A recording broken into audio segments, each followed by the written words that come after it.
nem boa tarde, nem boa noite, né? Porque não tem como saber que hora que você vai assistir essa revisão, né? Parar a transcrição, só pará-la mesmo, mas a gravação não, a gravação ela continua aqui. Para parar de ficar aparecendo as letrinhas depois, quando eu enviar o vídeo para o YouTube, enviar para vocês. Bom, pessoal, então vamos lá. Essa revisão que eu vou fazer agora para vocês, né? Essa revisão ela vai ser para a prova do primeiro trimestre, né, de 2026. Essa prova ela vai incluir matérias, né, como o final da vida de Dom Pedro II, né, as crises que ele passou, a proclamação da República ali, né, que vai acontecer, a chegada do primeiro presidente da República, Deodoro da Fonseca, um pouco sobre Floriano Peixoto, não vou falar muito sobre ele porque é mais o que vai cair na nossa prova mesmo. As revoltas que aconteceram no início, né, da República, a chegada do presidente civil, é isso. Vamos falar um pouco da parte econômica, vamos falar um pouco também da criação das favelas, né? São Paulo, Rio de Janeiro. E aí nós vamos só até aí mesmo, porque é só assuntos de prova, né? E aí a ideia é que você escute o máximo que você puder. Estamos vivendo com a cabeça do Flamengo aqui, porque hoje é dia 15 de 3 de 2026. O Flamengo jogou ontem, né? E venceu ontem o Botafogo por 3-0. Então vamos lá, ó. Vou compartilhar aqui agora, vamos direto para a nossa matéria. Compartilhei, vamos colocar aqui o som, tela inteira. Isso agora vocês vão passar a me ver. Aí eu vou minimizar essa tela aqui um pouquinho.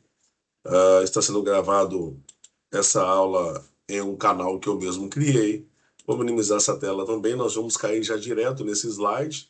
Eu não vou usar vídeos, mas eu vou usar alguns slides, inclusive algumas transições, né? Nesse slide aqui, eu vou usar somente o que é necessário para nós aqui. Lá no oitavo ano, pessoal, vocês viram todo o governo de Dom Pedro como professor de história do oitavo ano. Lá vocês chegaram a ver. Depois vocês colocam esse vídeo numa velocidade um pouco mais rápida, né? Mas eu vou devagar aqui. Então vocês viram todo o governo de Dom Pedro I e todo o governo do seu filho, Dom Pedro II, que é o que interessa para nós aqui, né? E aí vocês viram algumas promessas que o Dom Pedro II fez para algumas pessoas, né? E aí eu deixei na tela para você ver aqui um pouco a Guerra do Paraguai. Não falarei da Guerra do Paraguai porque ela não faz parte da nossa matéria de prova, nós nem estudamos ela. Vocês estudaram a Guerra do Paraguai, que aconteceu aí no século XIX, né, 1865 a 1870, foram aproximadamente 5 anos de guerra. Então, algumas promessas foram feitas para eles ali. Nós temos também, mudando aqui a nossa transição, o nosso livro, está aqui na nossa frente, né? O livro do capítulo 1 de vocês, ó, A Crise da Monarquia no Brasil. Nós vamos falar um pouco sobre os movimentos que levaram Dom Pedro a essa crise, né? No final da vida do governo dele, de quase 49 anos de governo, é o maior governo que nós já tivemos no Brasil. Dom Pedro passa por vários problemas, né?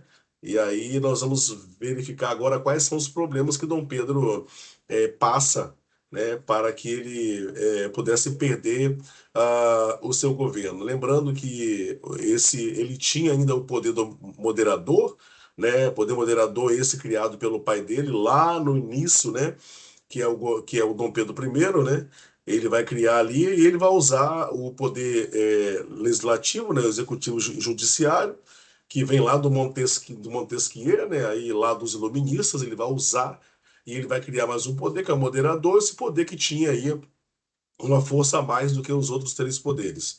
E aí, no final da vida dele, ele vai ter alguns problemas com algumas questões, por exemplo, aqui, de maneira geral, podemos dizer que a dinâmica que levou à proclamação da República contou com quatro processos, né, que ocorreram simultaneamente. Dom Pedro vai ter problemas com o movimento republicano, movimento abolicionista, a questão religiosa, né, e também a questão militar. Vamos falar um pouco da questão abolicionista, que é o primeiro que está aqui. Nós não vamos ficar lendo tudo, mas aqui Dom Pedro bate de frente com uma corrente muito poderosa. Por quê, galera? Porque no início, né, no início é, da escravidão ali, você vai ver os negros sofrendo bastante, e aí vai chegar até o final, né, o final no momento do governo dele, já perto do final da escravidão, vários países já estavam abolindo a questão da escravatura, né? E quando os países não aboliam a escravatura, os negros, como no Haiti, eles mesmos ali entravam numa guerra civil e se libertavam, né? Visando que isso já estava acontecendo já em várias partes do mundo e na América, né? Aí eles pegam essa força do iluminismo também, da Revolução Haitiana, da Revolução também norte-americana e estadunidense. Os negros do Brasil já estavam praticamente correndo atrás disso. Provavelmente, se a Princesa Isabel não tivesse assinada a Lei Áurea, provavelmente os negros que estavam sendo escravizados, eles iriam se libertar, isso aí é certo. Mas acontece que o Dom Pedro II, ele tinha uma filha, né, chamada a Isabel, né, ela vai ser chamada de Princesa Isabel, que estudou na Europa, ali aos moldes europeus, né, diante das ideias iluministas, das ideias que vêm da Revolução Francesa, da Revolução Americana. Então, ela tem essas ideias mais humanitárias, né, trazendo para a parte política. Ela vai então estar batendo papo ali com o pai dela, com outros sistemas para desenvolver essa abolição da escravatura, né? Lembrando que a abolição da escravatura, ela não foi de repente. Foram feitas várias leis abolicionistas, né, que estão no nosso livro, essas leis abolicionistas, e depois dessas leis abolicionistas que estão aqui, foi que veio, né, a última lei, que é a Lei Áurea. Então nós vamos ver que um processo, ó, nós temos aí em 1830 a Lei Feijó, proibia a importação de escravizados no Brasil, além de declarar livres todos os cativos trazidos para as terras brasileiras, né? A partir daquela data, temos também 1850 a Lei Eusébio de Queiroz, né? Reiterava a Lei Feijó, que não foi amplamente acatada, né, pela sociedade brasileira, proibindo qualquer atividade de tráfico de escravizados em territórios brasileiros. Depois você tem uma lei que é muito importante, a Lei do Ventre Livre, né, que é a lei de 1871. Ela vai dizer que os filhos de uma mulher escravizada que nascessem no Império, a partir da data, né, da lei, seria considerado livre, né? Ele seria livre, ele ficaria ali mesmo na fazenda, né, onde a mãe era uma escrava, né? Ele então veria tudo aquilo acontecendo, porque os escravizados eram muito maltratados, afinal de contas eles são escravizados, e ali existia algo financeiro entre o senhor da mãe dele, que estava cuidando dele até a maioridade, né? E depois ele recebia uma pequena indenização, assim diz os livros de história, né? E aí depois você tem uma lei aqui, que é a lei Saraiva Cotegipe, né? É uma lei que eu sempre falo na sala de aula, que para qualquer pessoa que trabalha com stand-up, né, poderia falar essa lei, porque essa lei é para sorrir mesmo, né? É uma lei para inglês ver, né? Essa lei de 1885, ela dizia o seguinte, que concedia liberdade mediante indenização dos senhores aos escravos maiores de 60 anos, né? Por que que eu falei que é uma lei comediante, né? Uma lei para comediante? Porque a maioria dos escravos praticamente não chegavam aos 60 anos. De tanto sofrimento, de tanto apanhar mesmo, eles morriam antes, né? Uma carga pesada em cima deles, né? Então eles morriam antes. Era muito raro você ver um escravo, né, de nascença chegar aos 60 anos no Brasil. E aí, por último, você vem aí o processo, né, dessas leis. Por último, vem a Lei Áurea de 1888, que é o fim da escravidão, quando a princesa Isabel, ela praticamente traz uma antecipação de uma revolução negra no Brasil, de uma revolução onde os negros escravizados, né, porque já existiam vários negros que já tinham sua carta de alforria ocorria, como vamos ver daqui a pouco, alguns abolicionistas, como Joaquim Nabuco, né? Daqui a pouco, José do Patrocínio, vamos ver alguns. E aí ela acaba antecipando em um ato político e assina, né, a Lei Áurea. Agora, voltando ali para o nosso slide, você está vendo aqui, ó, que após a Lei Eusébio de Queiroz, de 1950, né, que proibiu o tráfico negreiro, né, a pressão passou a ser para o fim. Então, realmente tinha. Você vê que vários intelectuais, era uma pressão, né, da classe média urbana, intelectuais, no caso, né, jornalistas, militares, né, latifundiários, né, do Oeste Paulista, e negros. Então você vê que também uma pressão da Inglaterra. É lógico que a Inglaterra, o país que mais colonizou aí a África, é lógico que eles não são bonzinhos, mas como eles estavam passando pela segunda revolução industrial nesse momento, então eles precisavam de mercado consumidor. Então, quanto mais pessoas para poder comprar, melhor para a Inglaterra, que tinham milhares de fábricas e indústrias, tá? Então, essa pressão aqui acaba que ela assina a Lei Áurea e liberta aí os negros da escravidão. E o maior problema que nós temos é porque se você liberta negro, nós estamos no ciclo do café. Né, o final do século XIX é o ciclo do café. Então, se você liberta negro, você bate de frente com a aristocracia brasileira. Para ficar mais fácil, com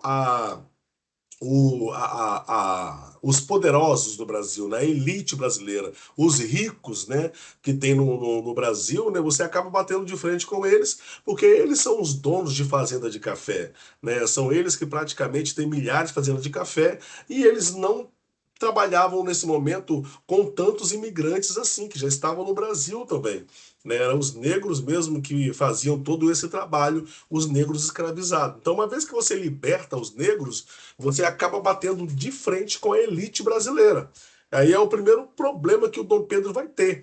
Bater de frente com a elite brasileira, e também ele havia prometido alguns negros escravizados e outros também que já estavam libertos, falando que se eles fossem, né, isso assim diz os livros de história, que se eles fossem para a Guerra do Paraguai, que o Brasil sendo campeão, né, vitorioso dessa guerra, embora em uma guerra não existe vitoriosos, mas o Brasil saindo vitorioso dessa guerra, é que eles receberiam a carta de alforria, e para aqueles que já eram libertos, receberiam até uma terra para poder morar, para poder plantar, tudo isso, né? Mas visto que os negros foram libertos os escravizados, né, em 1888, mas 38 anos antes, em 1850, aconteceu a Lei de Terras, onde a elite brasileira dividiu o Brasil em vários pedaços de terra e não sobrou nada para aqueles que viessem após essa lei, que são exatamente os negros escravizados e alguns imigrantes que chegaram no país. Bom, pessoal, então aí você está vendo o problema que Dom Pedro pegou logo de cara, que foi a questão dos abolicionistas. Aqui nós temos alguns abolicionistas, né, entre os vários defensores, aqui antes, os vários defensores da abolição, estavam nomes como Joaquim Nabuco e Luiz Gama, né? Então são alguns abolicionistas que tem no livro de vocês, tá? Passando aqui agora, e nós vamos para uma outra lei. Eu vou pular um pouco. Aliás, vamos logo puxar aqui mesmo, né? Você tem a questão religiosa, que é muito séria. Deixa eu ver se lá no slide nós já temos a questão religiosa aqui, a abolição, a proclamação da República. Beleza, vamos lá, ver se eu pego aqui a questão religiosa. Aqui nós temos a questão religiosa, problemão danado que o Dom Pedro pegou, porque nós estamos no século XIX, né? E no século XIX, galera, qualquer pessoa que bate de frente com a Igreja Católica do século XIX provavelmente vai ter problema seríssimo, porque a Igreja no século XIX é o povo é a Igreja, né? E o Brasil não era laico. Então, algumas coisas estavam acontecendo aqui. Eu vou falar com vocês para antes de fazer a leitura, né? Qualquer governo que bate de frente com a religião em qualquer país, provavelmente esse país sendo muito religioso, ele vai ter problema, ele vai perder o seu cargo imediatamente. Se você é executivo, você vai ter dificuldade. Se você é do legislativo, vai ter dificuldade também. Eu estou para te falar que até o judiciário vai ter. Então bater de frente com a religião não é bom, mas no século XIX. né, acontecia algo bem interessante, né?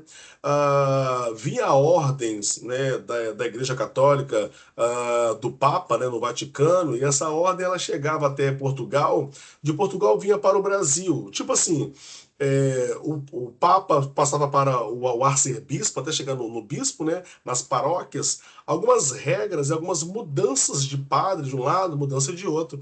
Quando chegava, Dom Pedro simplesmente pegava essas ordens, abria essas cartas, ele lia essas cartas, mudava totalmente a ordem do Papa, né?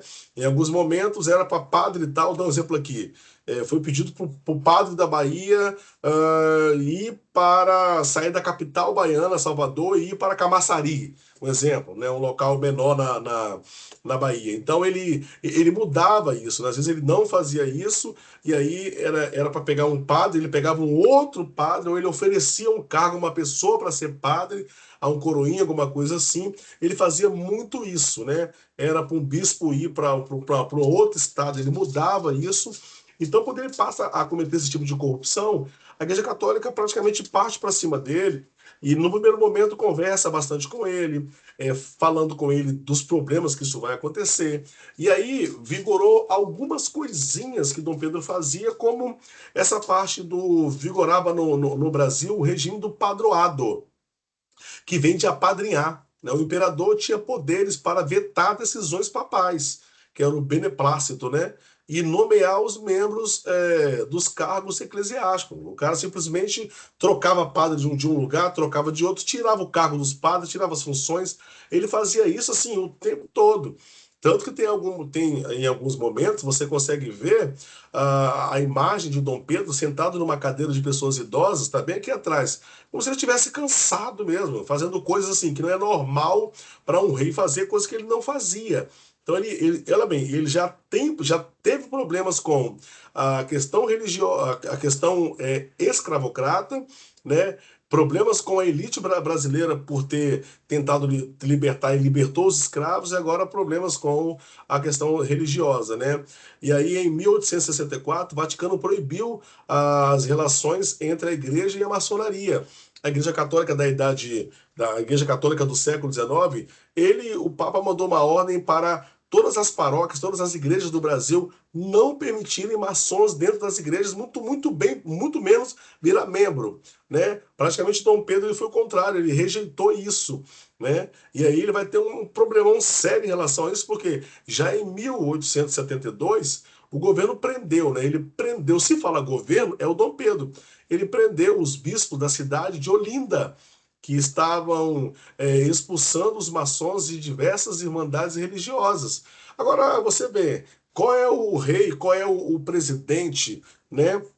Em sã consciência, em um país religioso como o Brasil dando um exemplo aqui, que vai prender dois bispos, imagine, e ainda por cima dois bispos de Holanda, né? Uma das cidades mais poderosas desde lá de trás do tempo do ciclo do açúcar. Então, o que vai acontecer é que a igreja católica ela vai deixar de apoiar a monarquia. Não é que vai haver uma divisão nesse momento.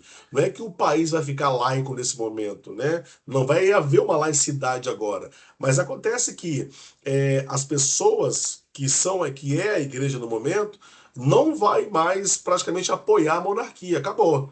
Então, ó, nesse momento ele já teve problema com dois.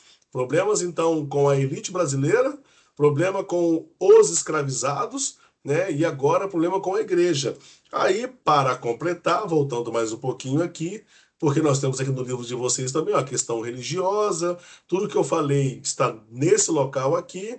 Aí agora ele bate de frente com a questão militar. A questão militar foi um negócio complicadíssimo, porque esses militares, né, até terceiro sargento, que são chamados de militares de baixa patente, esses caras foram lutar na Guerra do Paraguai, né? E ali foram prometidas algumas coisas para ele, bem parecido com coisas que foram prometidas também para os escravizados e para os negros que não eram escravizados, né? Uma promessa, uma delas era que eles iriam votar, tudo isso porque eles não votavam, né? Melhores salários, tudo isso iria acontecer. Acabou que, após a Guerra do Paraguai, é, o que foi prometido não foi cumprido para eles, e alguns militares, alguns marechais, praticamente tiveram problemas seríssimos com Dom Pedro, e é aí que Dom Pedro cai, né? Que ó, após a Guerra do Paraguai, o exército brasileiro ganhou grande relevância, né? Porque eles queriam ali, né? O contato com os aliados, uruguaios e argentinos, permitiu a difusão, né, que entre os militares de ideias republicanas e abolicionistas, né? Depois dessa guerra, alguns militares adotaram as ideias republicanas e as ideias abolicionistas. Duas coisas que era ruim para Dom Pedro, né? Se um militar desse passa a adotar ideias republicanas, quer dizer que ele não gosta de monarquia mais. Do que Dom Pedro é? Rei. Ele é um monarca, né? E se ele passa a adotar ideias abolicionistas, o fato de ter lutado com negros do seu lado, né, passaram a perceber como as coisas funcionavam, e aí eles passam também a não querer negro mais. E o governo de Dom Pedro II é um governo escravocrata, tá? Por mais que ele trouxe muita modernidade para o Brasil, humanização, é um governo escravocrata. Os militares se dispuseram com as autoridades imperiais numa série de incidentes. 1887 foi criado um clube militar, né, que passou a pressionar o governo. Então eles criaram um clube militar porque como foi prometido algumas coisas para eles e alguns benefícios, né, algumas políticas públicas não foi cumprida, então os militares se dividiram ali e uma parte dos militares estavam assim armando para poder tirar Dom Pedro do poder imediatamente, visto que Dom Pedro prometeu e não cumpriu. E aí você tem lá embaixo lá o primeiro, o cabeça de todos eles, que é o primeiro presidente do clube, foi o Marechal Deodoro da Fonseca, né? Ele passa a liderar esse clube e em seguida é o cara que vai dar o golpe também, né? E aí voltando para cá para o livro, você vê que ó, a questão militar pode ser compreendida a partir da paulatina presença de setores militares na política, sobretudo após a Guerra do Paraguai. A insatisfação em relação à monarquia tinha como motivo mais evidente a concessão a civis de cargos estratégicos dentro da organização militar também, né? A interferência sobre as pastas militares revoltava os quadros mais radicais, sobretudo a partir do protagonismo de líderes como Benjamin Constant, né, ávido defensor aí dos ideais republicanos. Então você passa a perceber que problemas, né, o fato de Dom Pedro pegar civis, colocar como chefe de alguns generais, né, soldados no próprio quartel, e aí você tem também a questão de não cumprir aquilo que ele prometeu. E aí você vem aqui ó, em 11 de novembro, né, de 1889, estamos perto, né, faltam só 4 dias, lideranças civis e militares reuniram-se com o Marechal Deodoro da Fonseca, tornando-o líder de um movimento contra a monarquia. O protagonismo do exército foi decisivo, pois em 15 de novembro a República foi proclamada e o imperador destituído de seu posto. Né? O ato da proclamação da República não teve expressiva participação popular. Né? Às pressas, a família imperial deixou o Brasil. Então é lógico que a nossa proclamação da República ela não é nada mais, nada menos do que um golpe militar, né? O Marechal, Deodoro da Fonseca, ele é um militar do Exército, e ele já estava armando isso já há alguns anos, né? Há um ano praticamente ele estava armando isso. E aí é a hora que ele pega junto com um grupo bem grande, né? Para não explicar aqui como é que foi no dia, porque nós não temos nem tempo para isso, né? Mas os alunos já tiveram essa aula comigo, já sabem como é que aconteceu no dia, né? Então, se vendo ele também apertado com tudo isso, né? Pressionado por um grupo de soldados, o Deodoro da Fonseca ele vai até o, o imperador e ali ele dá um golpe militar, né? Tirando a monarquia e tirando o rei do poder, entrando o novo presidente, não o rei, mas o novo presidente, né? e aí passaremos a chamar isso de que ele está proclamando uma república, né? Porque não é a pura verdade, ele está colocando uma república, né? E ao mesmo tempo dando um golpe militar, tirando Dom Pedro do poder, que rapidamente volta, sai do país, né? E ele morre, se eu não me engano, na França, alguns meses depois. Então, só para ter uma ideia, então isso aí foi o que aconteceu, mas antes também nós tivemos o movimento republicano, que foi um movimento muito forte, né, no país. Ah, vamos lá ver se eu tenho ele aqui, o movimento republicano. Foi um movimento muito forte que. Deixa eu ver se eu tenho ele aqui. Aqui está o movimento republicano, que foi o que também ajudou muito na questão do negro, né? Porque o movimento republicano eram praticamente filhos de pessoas da elite, né, que vão estudar na Europa, e aí sai de lá mais estudado, viram intelectuais, aí eles vêm com aquelas ideias mais de liberdade, né, uma ideia de fraternidade, aquela ideia da ideia iluminista, de abrir mais a mente, de colocar uma luz, porque tá um breu danado naquele local, uma ideia mais da Revolução Francesa, né, do Terceiro Estado, uma ideia mais de liberdade da Revolução Americana dos Estados Unidos, né? Então eles vêm com essa ideia e aí nós temos, são professores, são engenheiros, são intelectuais, liberais, são jornalistas, né, de setores sociais. Então esses camaradas começam a fazer motim, né, e a lutar para um progresso, e é onde eles vão estar tentando proclamar a república, dizendo que a república é melhor do que a monarquia. Bom, galera, então até aí, beleza, tranquilo, nós vimos aí, entra Deodoro da Fonseca como presidente do Brasil, nasce aí uma primeira república, né? Então você já sabe de uma coisa, se o Deodoro da Fonseca deu o golpe militar, quer dizer que quando a pessoa dá um golpe militar, o governo dessa pessoa não vai ser um governo democrático, porque ele tomou o governo de um outro governante à força. Se você toma o governo de um outro governante à força, não é uma democracia.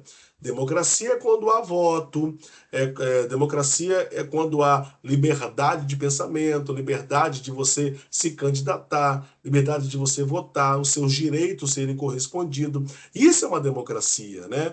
Então, nesse caso, foi um golpe militar. Toda vez que alguém der um golpe militar ou um golpe de Estado, logo em seguida, ele vai ter que fazer um governo provisório. Por quê? Porque nem todos que moram nesse país gostam dele. Nem todos que estão nesse país estão junto com ele nesse novo governo. Geralmente o país fica dividido ali, né? Então, nesse caso, ele cria um governo provisório, vai ajeitando as coisas no país de acordo com o que um ditador faria, né, que é uma ditadura, vai fechando ali a boca de alguns políticos, fecha alguns órgãos, Congresso Nacional, ele vai fechando, vai mudando, colocando tudo aos moldes dele, porque agora ele está acima da Constituição. E estando acima da Constituição, logo em seguida, né, deu um golpe militar, governo provisório, ele vai criar uma nova Constituição. Ou ele vai adaptar a antiga. É isso que ele tem que fazer, né? Se fosse uma democracia, não haveria necessidade de mudar a Constituição. Mas é um golpe militar ou um golpe de Estado, então ele muda a Constituição. E mudou, porque a primeira Constituição foi feita pelo pai de Dom Pedro II, que é o Dom Pedro I, a Constituição de 1822. Até então era a Constituição monárquica. Agora ele vai criar a primeira Constituição republicana e a segunda Constituição do Brasil. Em 1891 ele cria essa nova Constituição e aí ele vai inaugurar algumas coisinhas. Vocês estão lembrados que a Igreja Católica ela havia se separado do Estado, lembra? Não foi o Estado que se separou da Igreja, foi o contrário, você viu comigo agora. A Igreja se separou, só estava precisando mesmo concretizar isso. Então agora ele concretiza, ó. A proclamação da República fez emergir um governo provisório, com vistas a estruturar a transição para o novo regime. Marechal Deodoro da Fonseca assumiu o protagonismo e o seu trabalho resultou no cancelamento de instituições imperiais, instauração da laicização, ou seja, do Estado, né, a separação entre o Estado e a religião, não é a igreja, Estado é a religião, e eleições para uma Assembleia Constituinte, porque tem que criar uma nova Constituição. A ideia era organizar uma nova Constituição que estruturasse, né, o país, né, para ficar mais estruturado o país agora aos moldes. O problema é que ele vai colocar aí uma outra pessoa do Exército que vivia, você fica entre Exército e entre Marinha, né, que é o seu vice, Floriano Peixoto, né, e aí ele vai colocar agora, colocar os seus ministros, né, para poder cada um estar cuidando aí de uma parte do país. E é um desses ministros aí que ele vai ter uma dificuldade muito grande, que é o ministro da Economia, né, aonde ele vai praticamente ter um problema financeiro muito grande, né? A República da Espada vai ser erguida nesse momento.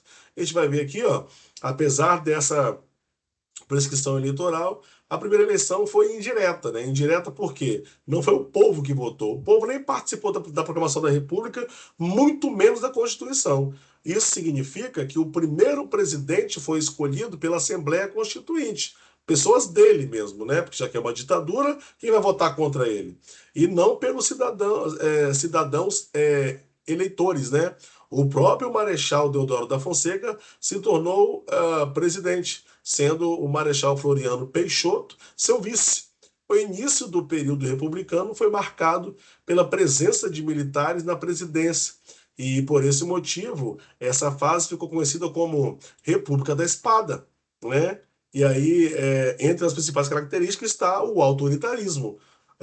República da Espada por quê, tio? Porque o uniforme deles era um uniforme até muito bonitinho. E tinha uma espada do lado, né? E tinha uma espada do lado, e como é um governo de pessoas do Exército, via esse uniforme o tempo todo.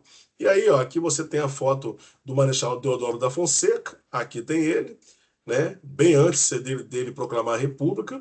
E aí você tem ele aqui, tem algumas tensões, né? O próprio o Deodoro levantou muitas suspeitas ao tentar reforçar o poder executivo com base no extinto poder moderador e articular o fechamento do Congresso, já que, no caso, é uma ditadura, ele tenta fazer tudo isso, e ele faz mesmo, né? E aí ele vai ter muitas tensões, né? As tensões envolveram até movimentações da Marinha, né? E se ampliaram de modo que Deodoro acabou renunciando. Ele teve um problema sério com a Marinha era muito forte na época.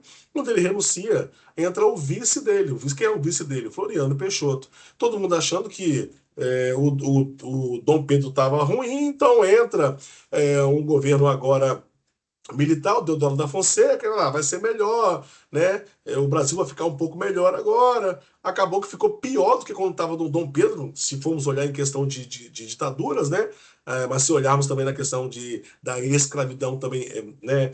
Era ruim, porque você estava escravizando quase a metade de um povo inteiro, né? Então, governos ruins, se olhar Dom Pedro na visão social, né? E aí você tem aqui agora a chegada do Marechal o Floriano Peixoto, né? Seu projeto de poder também, né, visava a centralização política, né? Então, quer dizer, a mesma coisa do outro, né? Do seu opositor, né?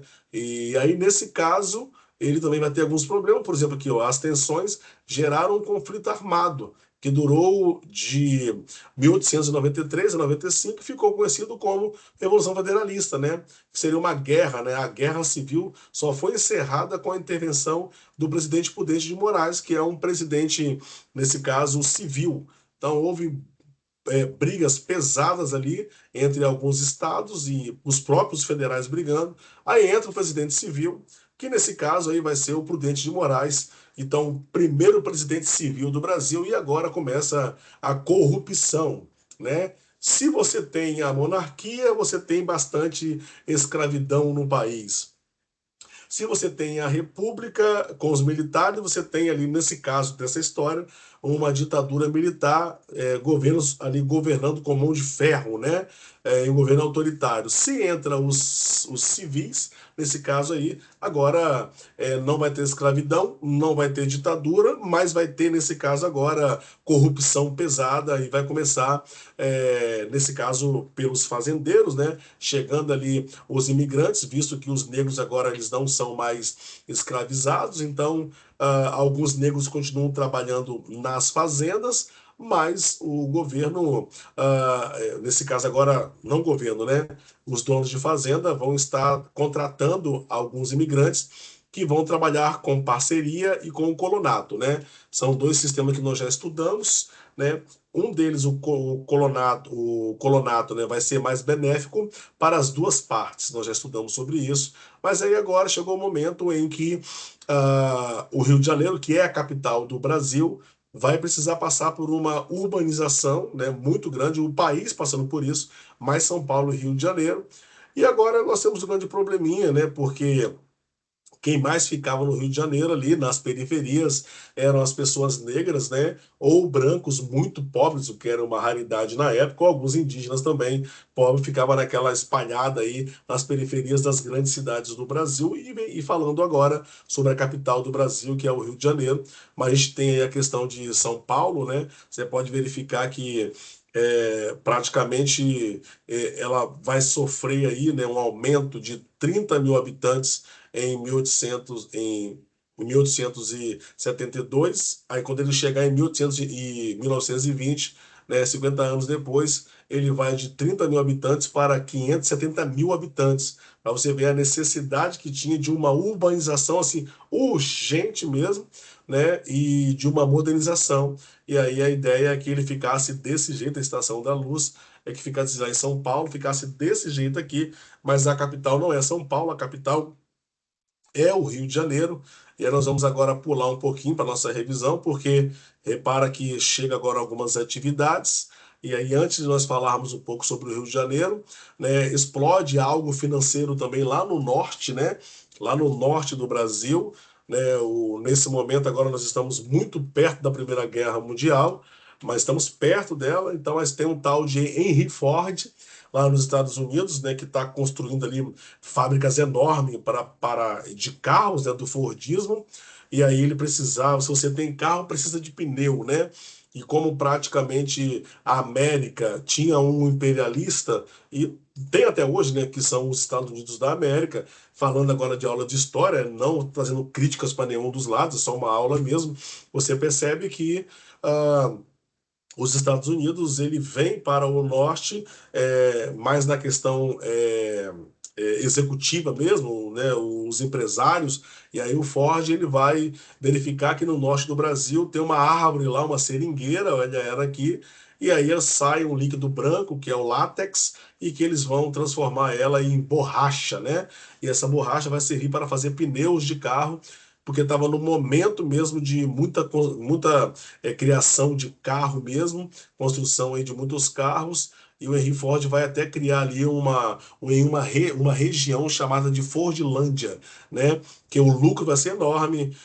É lógico, em uma transição como essa, em uma modernização como essa, muitas pessoas vão morrer, mas só que nesse momento as pessoas do Brasil todo começam a ir para o norte, porque como o Brasil era muito precário financeiramente, então, aonde tinha um ciclo financeiro, as pessoas deixavam suas famílias, e os homens, né, a maioria deles eram homens, e iam para esse local para trabalhar e mandar o seu sustento para suas esposas lá e filhos, né, aonde quer que eles estivessem. E a maioria deles vem do Nordeste. Então, o norte do Brasil fica muito povoado ali, e aí é lógico, né? Tendo uma empresa grande como essa, é normal que você vai ter ali uma urbanização e uma modernização muito grande no norte. Você pode perceber que já aparece aí, ó, o teatro, né? Aparece algo muito grande, então foi uma urbanização muito grande e algo muito moderno mesmo, né? E aí a gente vai agora já para o capítulo 2, né? Estava aqui no capítulo 1. Peraí, tirar aqui um pouquinho. Vamos. Peraí, deixa eu puxar aqui, porque acho que é aqui mesmo. Vamos lá. Essa. Tirar daqui um pouquinho. Capítulo 1, capítulo 2. Agora eu deixo aqui, senão eu vou acabar subindo com ela. Pode dar um pequeno errozinho. Ah, subiu. Beleza. Já no capítulo 2, né, do seu livro aí, você já tem uma reforma no Rio de Janeiro. Aí você está vendo aqui essa imagem do Debré, né? E aí você está vendo que esses negros aqui estão, né, mostrando nessa imagem. Vou aumentar para você ver um pouquinho aqui. Vamos ver como é que funcionava naquela época. Aqui é antes ainda da libertação dos negros que eram escravizados. Você repara que você tem uma pequena mudança entre negros, né? Repara que aqui você tem uma negra que ela está muito bem vestida, porque era uma negra doméstica, né? E todo negro que era escravizado, mas ele era doméstico, ele precisa ter a cara da sua patroa ou do seu patrão. Então, se o patrão usasse uma roupa muito bem vestida, branca, nesse dia ele também usaria uma roupa muito bem, uma roupa boa, uma roupa branca, né? Com colares muito caros, né? Então eles ficavam muito bem arrumados, perfumes que vinham da França. Então esses negros eram ficavam praticamente igual aos seus patrões, né?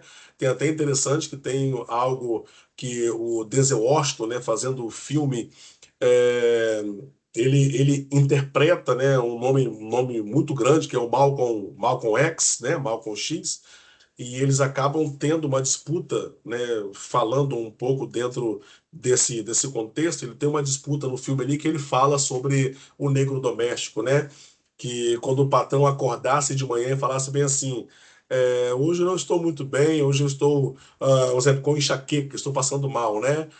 O negro doméstico ele foi tão domesticado que ele falava bem assim, olha patrão, então hoje nós não estamos bem, patrão, então nós estamos passando mal hoje, patrão, nós estamos passando mal, né, de tão domesticado que ele era, né? Mas aí você vê também outros negros aqui, repara que alguns deles usam esses balde na cabeça enorme, né? E repara que embaixo eles têm tipo alçapão, né? Pegando o pé deles aqui. A mesma coisa também aqui no pescoço. Lá no Museu do Negro você encontra isso aqui, né? Era mais fácil para segurar se ele tentasse correr ou era pesado também. Né? Então, para você ver que não era uma vida fácil para eles, né? Mas nessa modernização, o que vai acontecer agora, né? Eles vão ter alguns problemas, algumas dificuldades. E aí o problema que vai acontecer que o Rio de Janeiro, né, estão ali na periferia, na parte periférica da cidade, várias pessoas negras que foram libertas da escravidão e não tem para onde ir, né? Depois de mais de 350 anos de escravidão, quando foram libertos, ainda não existia o nome favela, né? E os imigrantes estavam ocupando as serras, né? E aí faltava os morros que ficavam perto, chamava-se de montanhas na época, né? E aí o presidente, né, o Prudente de Moraes, ele vai contratar ali um engenheiro que morava na França, chamado de Francisco Pereira Passos, porque ele queria que o Rio de Janeiro ficasse igual Paris, né? E esse cara, ele era um engenheiro, ele vira o prefeito do Rio de Janeiro, e ele vai começar a criar um projeto para que o Rio ficasse muito modernizado, né? E aí é lógico, vocês sabem que para que isso ficasse pronto, muitos empresários da Europa viriam para o Rio de Janeiro, só que aí eles se deparam com um local que não tem saneamento básico, ou seja, esgoto a céu aberto, né? Muitas doenças, na época tinha varíola, a peste bubônica, febre amarela, então tinha muitas doenças, muitos ratos andando na rua mesmo. E aí ele vai criar uma lei, né? O prefeito vai criar uma lei chamada de bota abaixo, né? Essa lei bota abaixo. Ele passa a quebrar todo tipo de casinhas, casebres que tinham ali na periferia. Ele vai quebrar esses casebres todinho e vai começar a expulsar essas pessoas da periferia, porque ele queria urbanizar e modernizar esse local. E aí, ficando desse jeito, os grandes empresários não iriam investir no Rio de Janeiro. E aí as pessoas não têm para onde ir, porque quando o presidente faz isso, e quando a Princesa Isabel liberta os negros, não vai haver algo que tem nos dias de hoje, né? Não vai ter políticas públicas, não vai ter auxílio-doença, não vai ter escola para eles não vão estudar, né? Não vai ter nenhum auxílio para eles, né? Se fosse nos dias de hoje, eles teriam bastante auxílio. Naquela época não vai ter nenhum auxílio para eles. Aí é um grande problema. E daí envolve questão de cotas, tudo isso que vem nos dias de hoje. O único local que sobrou para eles são as montanhas, e aí eles vão subir e habitar essas montanhas. E mais tarde, após a Guerra de Canudos, nós vamos chamar de favelas, né? Favelas, pessoas que moram ali, que são marginalizados e que são favelados. Né? O fato deles ficarem nas periferias, eles eram chamados de vários nomes, né? Chamados de vagabundos, de preguiçosos, porque alguns deles continuaram nas fazendas, mas ganhavam quase nada, era, um caso, era uma miséria mesmo, e outros que não foram aproveitados, não quiseram também, ficaram ali naquela região. Então aí passa a se subir para essas montanhas, que vai ser chamado de favelas logo depois. Então aí agora vocês começaram a compreender. Aqui nessa imagem você consegue ver de um lado como que era o Rio de Janeiro. E aí depois, quando você vê, estava aqui ó, a restauração da Avenida Central, repara que ficou parecido mesmo, com os moldes, né, da França, né? E aí é quando aparece também alguns negros, né? Isso é muito interessante, porque nós temos aqui essa imagem, ó. Como não tinha saneamento básico, né? Não, e tinha algumas casas, tinham fossas. E aí as pessoas não tinham muita ideia de higiene ainda não, galera. Essa higiene que nós temos hoje, essas manilhas que ficam embaixo da terra, levando tudo para a Cezam, faz o tratamento da água, do esgoto, não tinha isso não. E aí alguns negros eles. Isso aqui foi antes deles serem libertos, tá? Os seus donos, né, usavam eles, porque eles pegavam esses pequenos baldes, lembra-se? Não existia plástico ainda. Nessa época não existia plástico. Era aqueles baldes de madeira, igual tá na imagem aqui. Então eles pegavam esses baldes, eles iam até as casas das pessoas mais ricas, colocavam xixi, cocô, tudo dentro desses baldes, carregava na cabeça, igual essa imagem aqui, jogava no mar. O problema é que eles faziam isso o dia inteiro e era madeira, né? Às vezes, de tanto fazer, a madeira ficava podre, aí escorria neles, né? Xixi, cocô, tudo isso. Como eles são negros, né? Escorria e um sol muito brabo mesmo no Rio de Janeiro, ficava meio esbranquiçado, né? E aí passaram a apelidar esses negros, né, de tigres. Negros tigres, né? Porque eles ficavam preto e branco, né? A cor da pele é preta e ficava o branco desses dejetos que caíam neles. Então esses daí sofriam bastante o dia inteiro, esses barris, né?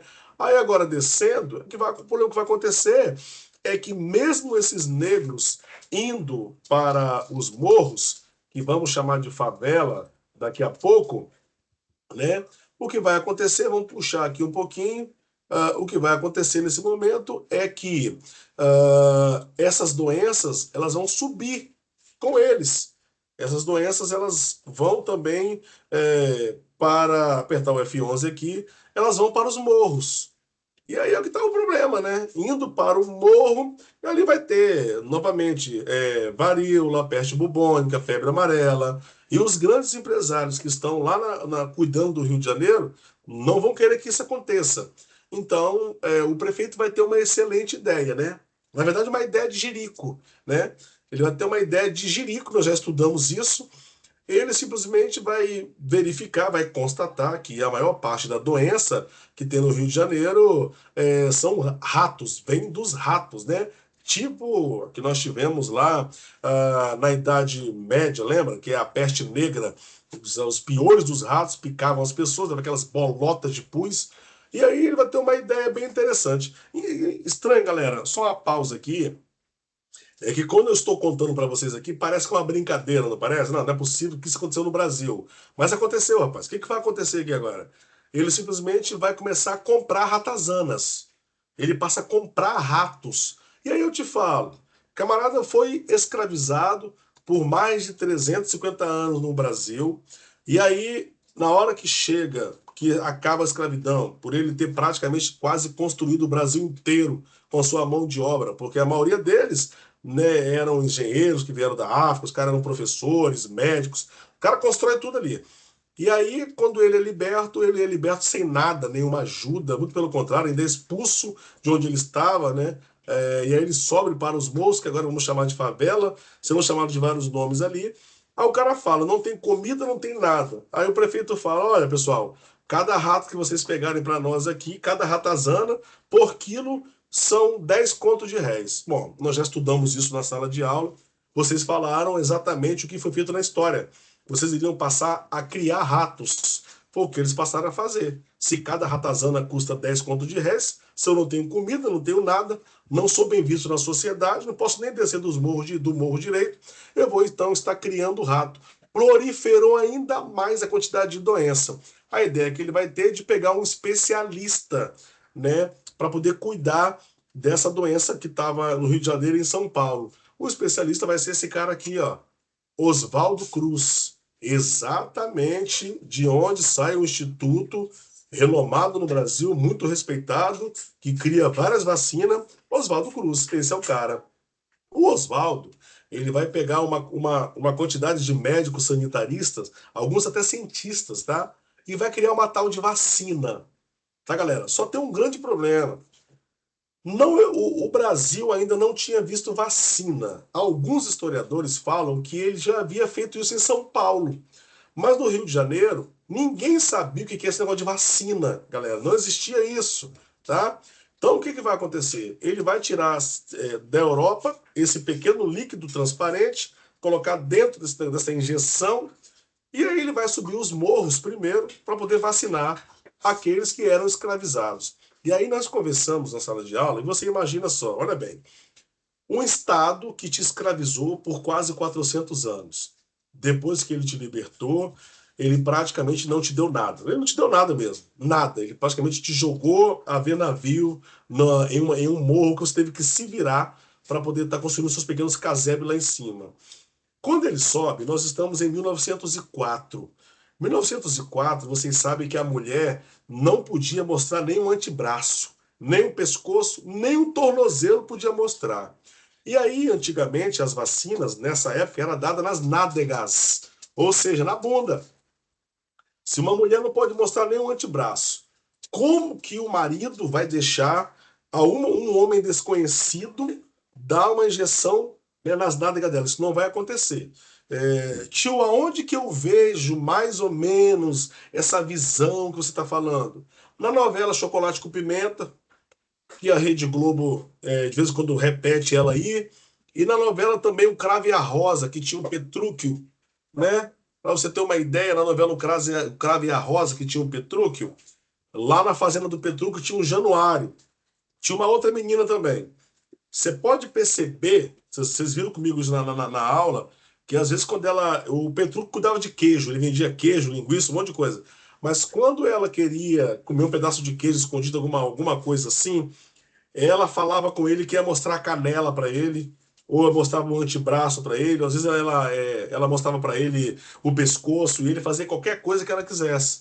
Por quê? Porque nessa época a mulher não podia mostrar nem isso. Qualquer coisa que ela mostrasse era sexo, e não podia mostrar. Então, quando eles sobem o morro e tentam vacinar as pessoas, a galera vai dar uma surra nele, galera. Vai dar uma surra pesada. Mas vão bater bonito nessa galera. E vai descer de enfermeiro todo machucado, médicos machucados. E os negros que tinham naquela época, alguns eram soldados que lutaram a guerra do Paraguai e outros eram capoeiristas. Então desce.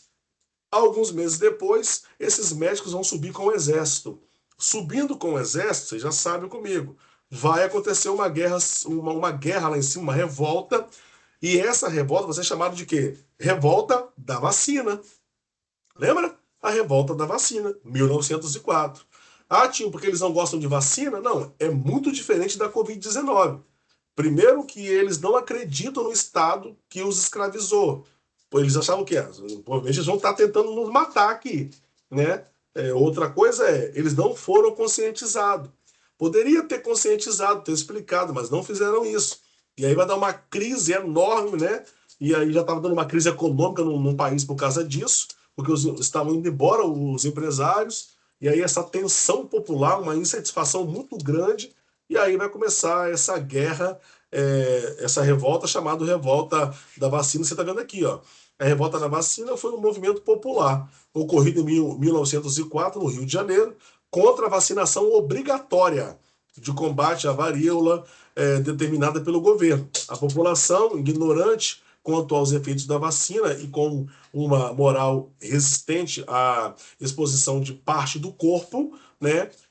Os agentes sanitários do governo se revoltaram, subiu o exército, aqui está, isso cai muito em prova, do IFES também. E aí o que aconteceu? Uma guerra total, mas acontece que mesmo pela violência, que não é legal, mesmo assim deu certo, erradicou bastante doenças ali, mas o que deu foi o seguinte, galera, quando não começaram, o exército subiu, que não deu para poder vacinar, e aí foi vacina no olho, vacina onde dava jogar a vacina. Tá? Porque por isso que foi uma revolta. Essa revolta desceu, ela foi até a periferia e a cidade virou uma bagunça. Foram dias mesmo de muita guerra ali, muita revolta. E aí é a hora que você vê comigo aqui, ó, um pouco da. Aqui você tem o Manuel Rosa, você tem o que aconteceu, ó. Em 16 de novembro de 1904, a revolta foi sufocada pela polícia, né? Cerca de 110 feridos, 30 pessoas mortas. A ação policial resultou na prisão de 945 pessoas, das quais 461 foram deportadas para o Acre. Lembra que eu falei com vocês que o maior medo das pessoas era ir para o Acre? O Brasil tinha acabado de conquistar o Acre da Bolívia. E as penitenciárias, as cadeias do Acre, porque o nome penitenciário não existia ainda não. Era tipo um calabouço, tá, galera? Eram horríveis. Todo mundo tinha medo. Os que eram presos tinham medo de ir para o Acre. Porque geralmente quando ia não voltava mais. Beleza. Perdão. Então vocês viram aí, eclodiu essa guerra, né? Agora a próxima que vai eclodir é a revolta da Chibata. Lembra? Tem uma outra que nós vamos que vai ter também, que é a revolta da Chibata. Essa também não foi fácil, foi bem complicadíssima. A revolta da Chibata, eu vou pegar aqui no livro de vocês. Lembra? Vamos subir aqui um pouquinho, descer um pouquinho a mais. A revolta da Chibata também vai acontecer no Rio de Janeiro. O protagonista dessa revolta é o João Cândido. Você lembra o que vai acontecer? A Marinha, no Rio de Janeiro, ela recrutava bastante pessoas que eram de descendente de ex-escravizados, de negros, né? Porque era mais fácil trabalhar com eles. Mas eles maltratavam demais esses marujos, um salário ruim, não tinha boa alimentação, e eles tinham bastante castigo severo. E aí vocês lembram que eu falei com vocês, o líder deles, que era o João Cândido, ele entra depois na história, né? Lembra? Em um belo dia, um navio, né? Ele vai atracar no Rio de Janeiro e um marujo chamado Marcelino, né? Ele tinha um apelido chamado de Baiano, lembra? Ele vai sair, vai toma seus goró, igual vocês falam, cachaça, bebeu bastante. Na hora de ir embora, ele chegou tarde no navio e quem estava de guarda no navio era um oficial, né? Quando o Marcelino chegou, lembra disso? Ele teve que conversar com o oficial porque estava chegando naquela hora e bêbado, ele estava bêbado, estava alterado, teve uma briga pesada com esse oficial e acabou que ele praticamente deu uma surra grande, quase matou esse oficial. Pegaram o Marcelino, colocaram ele no pelourinho, lembra? E aí era para ele tomar 20 chibatadas, que era o suficiente para ele tomar. Por isso que é chibata. Revolta por causa das chibatadas. E aí ele acaba e toma 250 chibatadas, lembra? Alguns historiadores falam que ele morreu, outros falam que ele não morreu, mas ficou muito ferido. Por causa dessas chibatadas, e todos os marujos estavam assistindo isso, nós já conversamos sobre isso. O que vai acontecer? Eles ficam revoltosos, porque se aconteceu com um, pode acontecer com eles também. Eles tomam esses dois navios e faz o seguinte, faz uma revolta. Tomou o navio, faz uma revolta. E aí eles colocam esses dois navios de frente para o Palácio do Catete, aonde tinha um presidente no Rio de Janeiro, e eles falam que se não ouvissem eles com as novas reivindicações, que eles iriam atirar os canhões. Mas ainda assim eles não estavam com o seu líder, que era mais inteligente, pensava mais um pouquinho, articulava melhor. Aí você fala, Dudu, aonde que estava o João Cândido? João Cândido, ele foi convidado a ir à Inglaterra porque o Brasil tinha comprado dois navios da Inglaterra. Ele vai para a Inglaterra para poder aprender a manusear muito bem esses navios, que era uma nova tecnologia.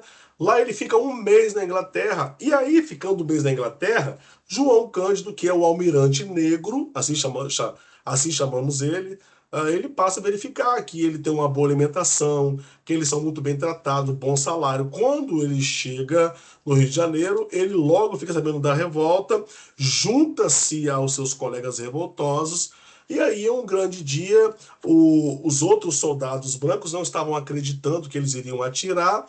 O João Cândido começa a manusear esse navio no Rio de Janeiro, né? E aí eles passam a perceber que esses caras são bons, eles aprenderam muito, mas aí eles vão cair na lábia do presidente, né? Ele cai na lábia do presidente, o presidente fala, não, nós vamos ajudar vocês, vai dar tudo certo, lembra?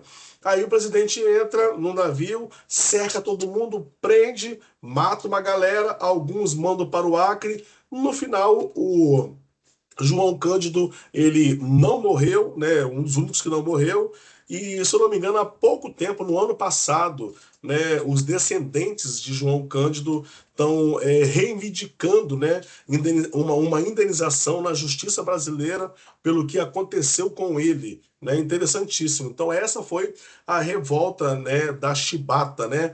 Beleza? E aí vai surgir uma outra revolta agora. Essa revolta vai ser lá em Canudos, não é isso? Essa foi braba mesmo, vocês lembram? A revolta de Canudos. Essa não foi brincadeira, vê se eu acho ela aqui. Espada, vacina, Canudos não está aqui. Então vamos para o livro mesmo.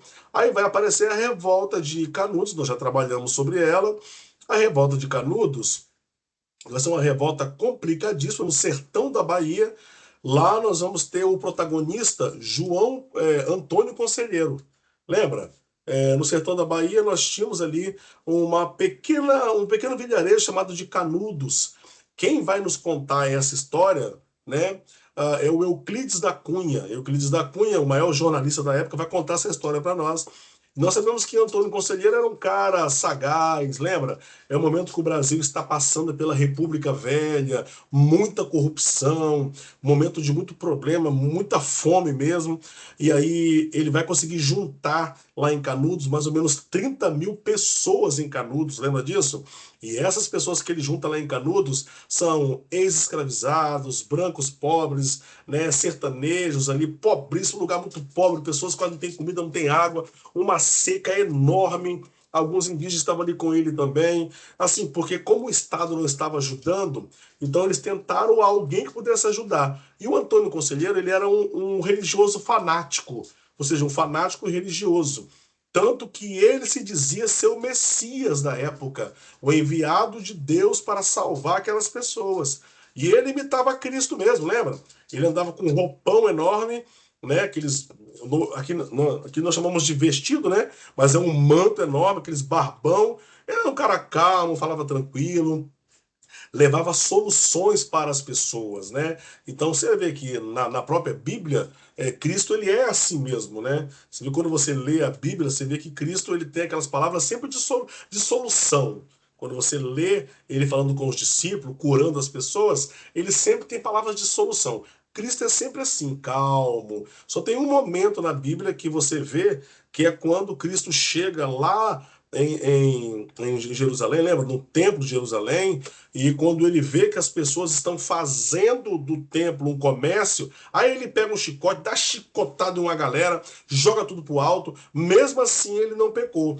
É agora que nós vamos ver a reação de Antônio Conselheiro.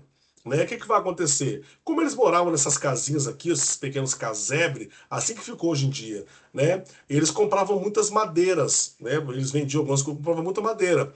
Acabou que ele foi comprar madeira, olha que bobeira. Parece brincadeira a história, mas olha que bobeira. Ele vai comprar algumas madeiras e o cara que vendia madeira não gostava muito do Antônio Conselheiro, não, rapaz. Aí o Antônio Conselheiro comprou a madeira com ele e aí mandou alguém ir pegar a madeira em um determinado dia. O cara não quis entregar as madeiras. Simplesmente a madeira que ele já tinha até pago, rapaz, segundo a história. O cara não entregou. Passou alguns dias, Antônio Conselheiro, que se dizia imitar Jesus Cristo, se dizia ser o Messias, foi cobrar esse cara, nós já vimos isso na aula de história, o cara simplesmente não quis entregar a madeira, Antônio Conselheiro ficou muito nervoso, muito chateado, ficou tiririca da vida, lembra? E aí ameaçou o cara de morte. Não existia polícia nessa época, era o Exército Baiano e o Exército Nacional. Ele denuncia Antônio Conselheiro às autoridades baianas. Como Antônio Conselheiro vivia pregando contra a República, os caras meio que já tinham escutado falar sobre ele. Antônio Conselheiro, ele não pagava impostos, ele falava muito mal também da Igreja Católica, porque, afinal de contas, ele é um cara que imitava Jesus, isso não, a Igreja Católica era contra isso, né? Ele não era Jesus, né? E ele juntou 30 mil pessoas, é muita gente mesmo. E o fato de não pagar impostos, ele falava que é porque o Brasil está vivendo uma corrupção enorme e como eles não recebiam políticas públicas, para que pagar impostos? Né? Então, era isso que ele falava. E ele era contra a República, ele queria que voltasse a monarquia ainda. Diante de tudo isso, o Exército Baiano é agora que começa o quebra-pau. Lembra como é que foi interessante a aula? O Exército Baiano junta-se alguns homens treinados, alimentados, soldados armados, vão até Canudos, pessoas sertanejos da época que franzino, quase não tinha água, uma seca enorme, não tinha comida. O máximo que eles tinham de interessante eram alguns facões, pequenas armas de fogo muito pequenas, e eles eram conhecedores do local. E quem estava narrando tudo isso, o nosso generoso Euclides da Cunha, o que vai acontecer? Os caras levaram mais de 200 mil, mais de 200 soldados para lá. Cercaram Canudos. Nós já falamos. Começou a primeira briga. Durou alguns meses. No final de tudo, vocês lembram quem foi que ganhou a batalha? Canudos. Agora veja só, galera. Os caras não têm nem água. Mal, mal tem comida. Deram uma surra no exército baiano. Mas deram uma coça neles. Mas bateram para ver a queda. Lembra? Passou alguns meses depois, o exército baiano novamente juntou mais de 200 homens, quase 500. Não, agora nós vamos bater. Nós vamos cercar ele e agora já era. Cercaram Canudos de novo, lembra? Foram para cima de Canudos, só que agora Canudos, além de matar uma boa parte dos primeiros homens que foram, eles conhecem o local e agora tem arma de fogo. Deram uma coça no exército baiano, de uma bateram para ver a queda. E mataram foi uma galera. Deixaram alguns para contar a história. Segunda batalha. Os baianos voltaram de novo. Foram lá, armaram um exército maior, bem maior agora de novo. Cercaram Canudos pela terceira vez. Uma briga pesada. Canudos sofreu, perdeu muitos homens, mas deram uma coça no exército baiano de novo. Deram uma surra. E agora eu vou te falar, hein? Homens treinados, alimentados, ótimo salário, uniformizado, tomaram uma surra de Canudos de novo. Para completar agora essa fama dessa surra que o exército estava tomando, chegou no Exército Nacional. Esse barulho chegou lá na capital, no Rio de Janeiro. E lá no Rio de Janeiro, lembra, o Exército Nacional agora veio. Ao todo, essa guerra juntou quase 12 mil homens. Pegaram, colocaram o mapa na mesa, verificaram o que tinha que fazer, cercaram Canudos e aí a situação foi feia.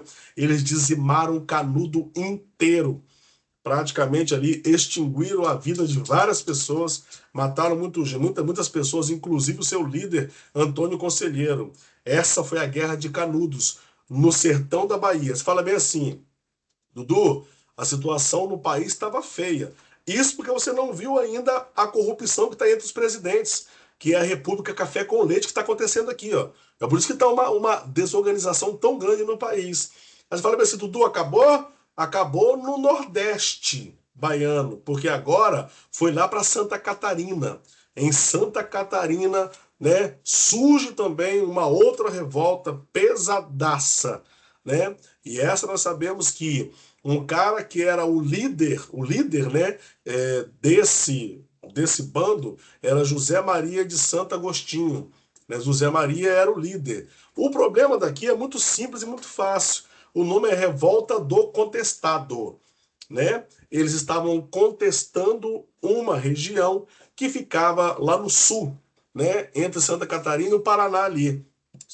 Ali moravam alguns sertanejos, uma quantidade boa de pessoas moravam ali. Simplesmente o governo do sul, ali de Santa Catarina, ele pegou aquela região, vendeu para uma empresa chamada Brasil Highway, né? É uma empresa norte-americana. Essa empresa norte-americana, ela foi contratada para passar ali uma trilha mesmo ali e colocar trilhos de trem que tinha que ligar o sul até São Paulo, porque mesmo o Rio sendo a capital, a cidade mais industrializada, que seria alguns anos depois, seria São Paulo. É igual nos dias de hoje, galera. Né? Nos dias de hoje, só tem uma cidade nossa, só tem um estado nosso, né? Melhor dizendo assim, só tem um estado nosso que não pode se separar do país, que é São Paulo. Vários outros estados já tentaram se separar do país, como Bahia, lembra? Na Conjuração Baiana, Minas Gerais, né? Na Conjuração Mineira, que até morreu Tiradentes, que agora em abril vem aí o feriado. Vários estados tentaram se separar. São Paulo não pode. São Paulo ele é o coração financeiro do país. Então tudo liga a São Paulo. Então, nesse caso, os caras estavam ali vivendo há muitos anos, e aí essa empresa simplesmente pega aquela região. De antemão, vai ter ali várias disputas na justiça. Calma, não foi de repente assim, não. A galera de contestado ali, mas eles são pobres, sertanejos, igual o outro também, só que muda a região. Eles vão para a justiça, galera. Vão tentar na justiça reivindicar aquele local, que eles já moravam ali, e eram pequenos poceiros, né? O que são poceiros? São pessoas que moram em um determinado local, e aí depois de alguns anos eles conseguem um documento para que aquela região ali, aquele terreno, vire deles. Né? Vai ser deles agora. Aí faz o documento tudo bonitinho, mas não chegou a fazer isso. O que vai acontecer agora é que depois de quase 4 anos de disputa na justiça, quando a galera ali percebeu que não tinha como resolver, simplesmente vai começar a revolta de contestado, uma briga generalizada pesada também. Repara que na foto aqui, ó, né, as lideranças militares que lutaram contra os seguidores de José Maria. Aí vai ter uma briga pesada, só que aí o exército, né, brasileiro da capital do Rio de Janeiro, chega lá e aí começa aqui, quebra tudo, e eles vão abafar muito rápido, tá, gente? Não vai ser igual Canudos, não, tá? Aqui eles vão fechar a região, uma região próspera, e vão ali vai ser uma revolta pesada, quase uma guerra, né? Vai morrer muita gente também, e aí eles vão conseguir passar essa trilha de trem. Tanto que você está vendo a trilha de trem aqui, ó, sendo feita, não vai ter jeito não, tá? Então essas foram algumas revoltas que nós estudamos. Galera, aqui é tranquilo. Eu passei para vocês os slides que nós vamos usar na nossa, que nós usamos na aula, da revisão. As páginas de leitura foram passadas para os pais de vocês, não é isso? As páginas de leitura foram passadas. Passei para vocês todos os vídeos e links que eu usei também. Uma revisão com 20 questões que nós vamos estar fazendo em sala de aula. Vou passar o gabarito na sexta-feira no Teams para vocês. Minha prova é a última, segunda-feira que vem ainda. Tem mais de uma semana. E aí, agora você tem essa revisão aqui que eu fiz para vocês. Beleza, galera? Eu vou só até aqui. Essa é a revisão da nossa primeira prova, do nosso primeiro trimestre. Assim que nós chegarmos no segundo trimestre, eu vou lá e preparo a do segundo. Vamos lá, vou minimizar tudo aqui com vocês. Beleza? Vamos lá, não era para vir aqui. F11 e vamos para o Teams agora. Pronto.